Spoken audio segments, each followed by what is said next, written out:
Dans cette vidéo, on va voir comment programmer la suite de Syracuse en Python. Donc on rappelle ce qu'est la suite de Syracuse.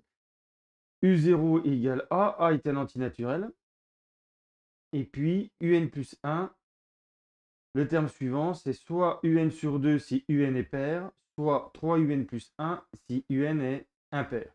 Donc par exemple, si A égale 5, U0 égale 5, 5 est impair, 5 fois 3 plus 1, 16, U1 égale 16, 16 est pair, on divise par 2, U2 égale 8, on divise par 2, U3 égale 4, U4 égale 2, U5 égale 1.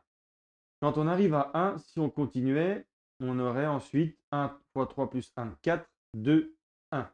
4, 2, 1 qui se répéterait indéfiniment. Donc on décide de s'arrêter quand on atteint 1. Donc ici, la suite se limite à la liste 5, 16, 8, 4, 2, 1. À partir de 5, il y a 5 transitions pour arriver à 1. On dit que la durée de vol de 5, donc le terme de départ, c'est 5. La hauteur de vol, c'est la valeur maximale atteinte, c'est 16. Et donc, on va essayer de programmer ça en Python et puis d'afficher le graphique des termes de la suite. Alors, pour le graphique, on a besoin du module matplotlib, comme d'habitude.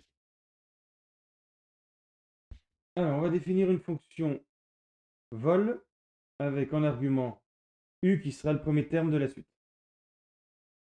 Donc, il faut récupérer une variable, la hauteur de la liste, de la suite, donc hauteur, et puis la liste elle-même. La liste, je vais l'appeler plutôt suite, qui sera une liste.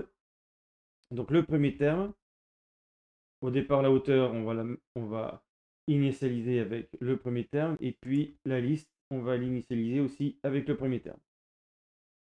Ensuite, tant que u est plus grand que 1. Donc la boucle va s'arrêter quand u sera égal à 1. Alors il n'a jamais été prouvé qu'avec un nombre de départ, on atteigne toujours 1, mais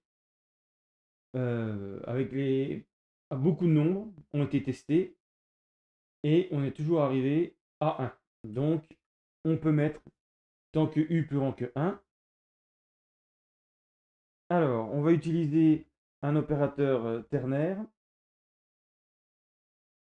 On pourrait faire si le reste de u par 2 c'est 0, c'est-à-dire si u est pair, alors u égale u divisé par 2, sinon u égale 3 fois u plus 1, mais c'est l'occasion d'utiliser l'opérateur ternaire. Donc u égale u divisé par 2. Alors pour être sûr que c'est un entier, je vais mettre double symbole, ça récupère toujours le quotient entier. Alors si, donc c'est u sur 2, si u pour 102 égale 0. Donc là on teste si u est pair, donc u pour 102, ça donne le reste de la division de u par 2. Donc forcément, si c'est 0, c'est que u est pair. Et puis, else 3u plus 1.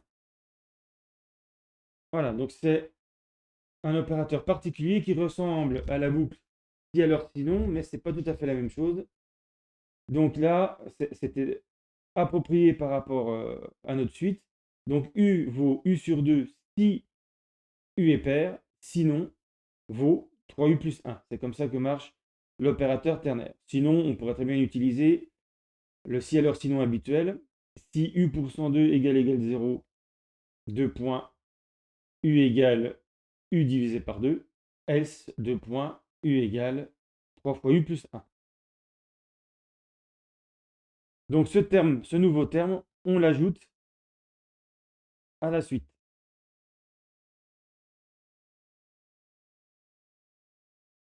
Donc ça rajoute, append rajoute le terme entre parenthèses à la fin de la suite. Et puis, pas oublier de récupérer, si jamais u a dépassé la hauteur courante, eh bien, la hauteur est égale à U. Quand il n'y a qu'une instruction dans un if, on peut le mettre sur la même ligne. Voilà, une fois la boucle terminée, on retourne la suite qui sera dans une liste. Alors la durée de vol, c'est la longueur de la suite moins 1, puisqu'il faut retirer le premier terme. Alors la longueur de la suite, moins 1.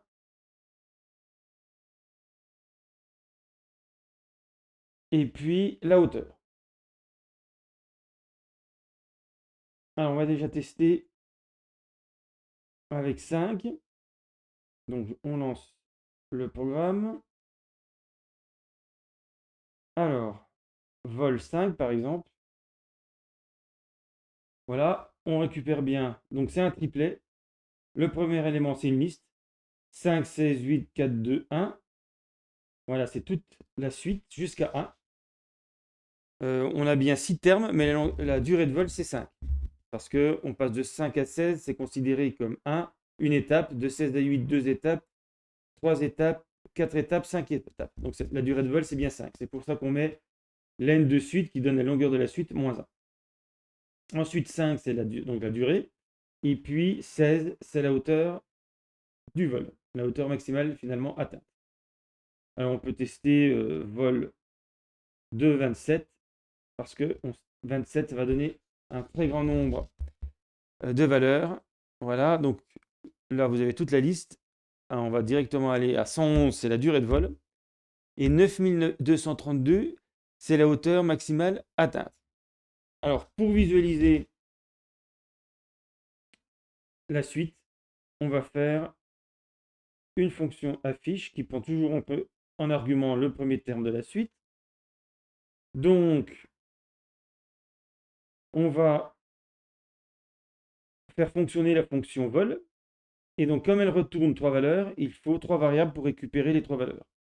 Donc, suite, durée, et puis hauteur. J'ai mis en majuscule pour montrer que je ne suis pas obligé de prendre la même syntaxe que pour les paramètres locaux de la fonction vol. Donc on récupère vol U.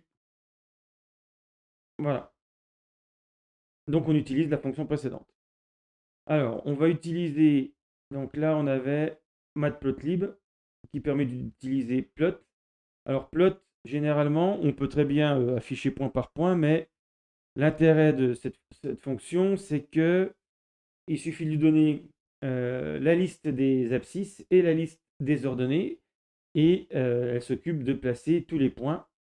Donc la liste des abscisses, eh bien c'est x va varier ce sont les indices de la suite, de 0 jusqu'à n, c'est-à-dire 0 jusqu'à la durée de la suite. Donc x égale, alors liste, range, et puis durée plus 1. Voilà, on utilise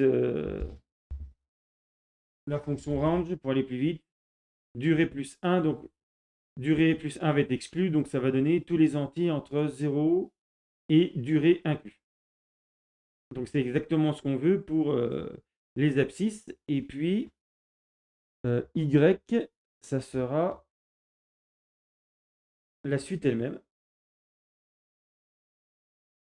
Donc plt, ça c'est le module, l'alias du module, point .plot, donc c'est une méthode de ce module. Donc on met x, y.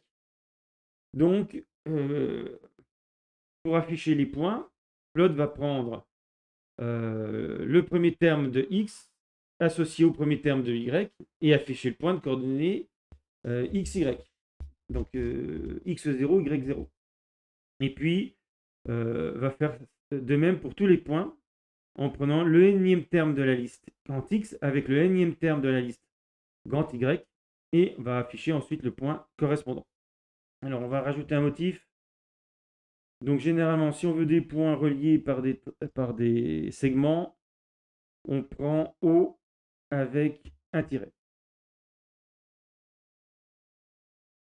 Alors, on va se servir de durée pour graduer l'axe des abscisses, donc c'est avec xlim. Donc je vais commencer à -1 plutôt que commencer à 0, mais on peut commencer à 0. Et puis je m'arrête à durée plus 1. Et puis même chose avec ylim, -1, virgule, hauteur. Donc j'ai laissé hauteur par hauteur plus 1 pour avoir une idée du maximum. Et puis à la fin, il faut montrer le graphique. Voilà, on relance. Alors, on va essayer avec affiche 5.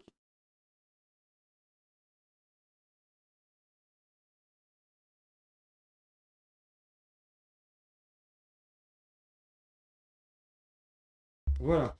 Alors, on a bien U0 égale 5, ensuite U1 égale 16, U2 égale 8, 4, 2, 1. Donc la durée de vol, c'est bien 5 ici, c'est le dernier terme, l'indice du dernier terme, et puis la hauteur maximale atteinte, c'est 16. Donc là, ça permet de visualiser sans problème tous les termes de la suite. Alors, on va essayer avec 100 et puis 27.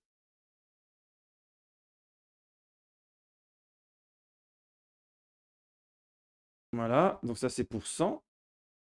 Donc apparemment la durée de vol c'est 25. Et la hauteur maximale, c'était en fait le premier terme, ça ne dépassera jamais 100. Et donc on voit toutes les étapes des termes de la suite. Et puis 27 qui donnait beaucoup de valeur. Donc 27 à la place de 100. Voilà, effectivement. Donc la hauteur maximale, on avait dit plus de 9 piles. Et puis il y a beaucoup de termes pour arriver à 1. On avait vu que c'était 111, la durée de vol. Donc il faut attendre 111 termes pour atteindre 1. Mais même si on atteint des grandes valeurs ici, on finit par descendre jusqu'à 1. Donc apparemment, mais ça n'a jamais été prouvé, quel que soit le nombre de termes, le premier terme de la suite, on atteint toujours 1. C'est ce qui assure en fait que la boucle tant que n'est jamais une boucle infinie.